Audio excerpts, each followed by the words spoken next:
Amanda, you're coming to Charlotte soon to address an audience at a conference called Can We Talk?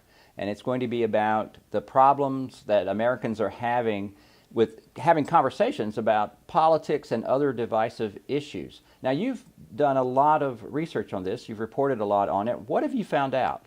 Well, I think what I've realized is that we're doing it wrong. I mean, basically, there is a real conflict and it is a real divide, and it is actually quite concerning. But the way we talk about it, the way we cover it as journalists, the way we deal with it in our own lives is leaving all the good stuff behind. Like, we're not actually getting to the most interesting, useful content. And so in a way it's encouraging, but we have a lot, there's a different way to do this, I think, is the good news. Well, that's good to hear. I understand that also in doing this reporting, you learned something about yourself and other journalists, something that they might be missing. What was that? Well, I've been fortunate enough to be working as a feature writer for 20 years. I've written 2 books. I wrote many cover stories for Time Magazine and The Atlantic. So I sort of thought I understood conflict, right? Like, I've covered terrorism and disasters and abortion and guns and all kinds of controversial issues. And I was wrong. Like, I was just wrong. And it was very humbling. I think I've grown more as a journalist from this project than almost any other, because I spent all this time with people who do conflict differently than journalists, who understand conflict in a different way than most of us. People like conflict mediators, diplomats, even ministers, rabbis, psychologists, certainly lawyers. And it turns out there's a whole understory to conflict. There's a whole much more interesting motivations underneath the usual talking points. And I think most of us journalists unintentionally just skim the surface. Like, we just give you the same kind of surface level back and forth, he said, she said argument that never gets us anywhere. Some of your findings were included in an article that you wrote, and one newspaper that ran that article ran it under the headline of Make America Talk Again. I wonder, do you think that's really possible? I do. I've seen it happen at a small scale. I think most Americans are not okay with the way things feel in the country right now, with the way politicians are behaving. I think we all most of us, on some level, want to do this differently. And I mean, Americans are very good one-on-one. Like, I've lived in other countries. I've traveled around. Americans can be quite friendly, quite open compared to other countries. We don't always have to conform with what's expected of us. So I actually think, this is a place that values open communication, direct communication, honesty, more than some other cultures, right? So there is the potential there for sure.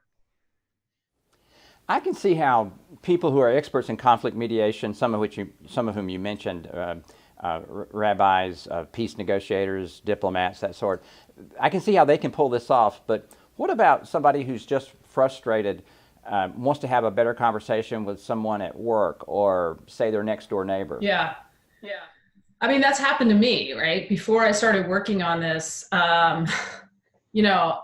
when I would encounter someone who dramatically disagreed with me, let's say outside of my professional work, I think what I would normally do is just shut it down, right? Like, I would or try to persuade them that they were wrong. Neither of those two options makes any sense to me now. Like, unfortunately, that's not the way humans work. Trying to persuade someone who's dug in on something emotional and polarizing is not going to work. If your goal is to change their mind, then the thing to do is to listen to them, prove that you've listened, try very hard to bring the conversation down to something personal. Like, instead of talking about Trump's wall or Hillary's emails or Benghazi, bring it to something personal. Like, how did you come to have these views that you have? Did you always have those views? And really listen, because there's something underneath there. There's some reason this person has these views. And that reason may not be a good one in my opinion, right? But it's gonna be a more interesting, meaningful conversation if you can get to that understory, if you can get underneath the Benghazi talking points or the Trump wall talking points. So listening and bringing it to the personal is hugely important. Like, at the end of the day, what human beings want is to be heard, right? They're okay with you disagreeing with them. We are all okay with that, but we need to feel heard. And then we will kind of open up to someone else's opinion, but only after we really feel heard. So now in every interview I do, every difficult conversation I have, even like normal conversations, I'm much better at showing the person that I heard them, like really listening to what they said and distilling it to the most elegant, articulate language I can come up with, and playing it back to them and seeing if I got it right. And a good percentage of the time, I don't have it quite right, and they correct me, and on we go. And it's a much more interesting, satisfying conversation. So the goal here isn't necessarily to change someone's mind. That may not be the outcome, right? No, and when I tell people that, they're always a little bit like, whoa, let's go home then. Like, if we're not trying to change each other's minds, I mean, those people are crazy on that other side of this, issue, and they need to change their minds. We cannot go, they get very dug in, and I get that, right? Like, I would love to change everybody's mind and make everyone agree with me. But the reality is that's not how people work. So what we want to get to is a place where we can tolerate disagreeing with some grace, right? With some dignity. Because the disagreement isn't bad unto itself. Like, the conflict is not bad. Conflict is what makes us stronger. Conflict is how we realize, like, if your kid or your spouse or your neighbor never said, hey, this isn't working for me, then that wouldn't be so good either. Like, conflict is how we figure out how to be a better person, what other people need. And it doesn't always work. Like, we don't always change our behavior or agree. But that's like essential to democracy, right? That conversation. So when you lose the ability to have that disagreement with some level of dignity, then you've lost the whole game. So I assume you'll go into more detail on this during your lecture on Thursday night. And then on Friday, you're going to move to a panel discussion. You'll moderate some panelists. Some are national, national in scope, some local. What will be the goal there? Well, what's really cool is we kind of start out high level with the talk on Thursday night, and about like how people behave in conflict and how the rules of engagement change when you're in a really polarized situation. And then the next day at the luncheon panel, we are able to really bring that down to earth and say, what does this look like in the real world? And so we've got a really nice, I think, mix of people on the panel. One is national and has done this all over the world and understands how to set up conversations so that they're useful and interesting, as opposed to just, repeating the same conflict over and over. And then we've got some people who are more local who have tried to do this in their own lives. We've got a couple of politicians who have actually gone to a workshop to try to learn how to talk about their differences in a more constructive way, which is really cool. I mean, we have to remember, politicians, particularly at the national level, helped get us here, right? Along with the media and pundits and other things. So they're going to have to help us get out of here. It's got to be a combination. We can't just do everything on one level. So I think the fact that we have two local politicians who have done this and tried to do this differently is a huge thing, and would be interesting to hear how that worked, how it played out once they left the workshop. Like, there's a lot of forces that are very strong in politics that work against this, right? And how do you resist some of those forces? And then we've got another local gentleman who has literally stood on the street between very angry, divided factions, right? And knows what that looks like in real time, because it's easy to talk about, right, in a conference room. But like, when it's actually happening and emotions are running high, what works, what is useful, what did he do, what would he do next time? And so I think the goal of the panel is to really take the big ideas and make them actionable. And after that panel discussion, people will have a chance to go into a workshop and try some of this for themselves, working with some trained facilitators. Do you think that they can walk away from that with something that they can use right away? Yeah, and I say that with confidence because I've done it. Like, I've gone to the similar trainings like this and walked away with something I can use literally that day. And that gets back to the idea of proving to people that you've heard them.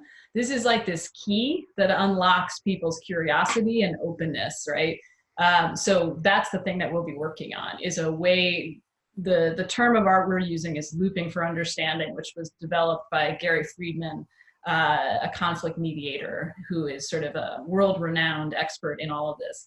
And what we'll practice is trying this out on one another. Like, how do you actually listen and show people that you heard them, so that they will open up to different ideas, to your opinion, to hearing other things without immediately getting on the defensive, and so that you will understand them better. I mean, this is the thing, like, we cannot ever change each other's mind on even little things if we don't understand what's driving this behavior. And I would say right now, the thing that's most eerie and disconcerting to me about the national discourse is that we literally are not speaking the same language anymore. Like, we literally cannot understand each other's reaction to what we're seeing, the same event totally differently. Right? So we need to be able to get a little bit inside each other's heads, even if that's not a place we want to stay, even if we don't agree with what's in that person's head, we need to get inside it. You will never, ever make progress, right? If you can't, on some level, understand the language the other side speaks. Any closing thoughts for people who are still trying to decide if this is right for them? I mean, look, I think that this is something that, Rick, you and Queens and the local the Humanities Council and others have really taken a risk on. I mean, it's not something that is easy to do. It's much easier to just keep on arguing, keep on avoiding talking about politics. That's actually the most common reaction right now. But you guys have said, look, we have an issue here. We can do this better. Our community has a history of doing this better. And so I think it's really exciting. Like, I give a lot of talks all over the country as part of my job, right?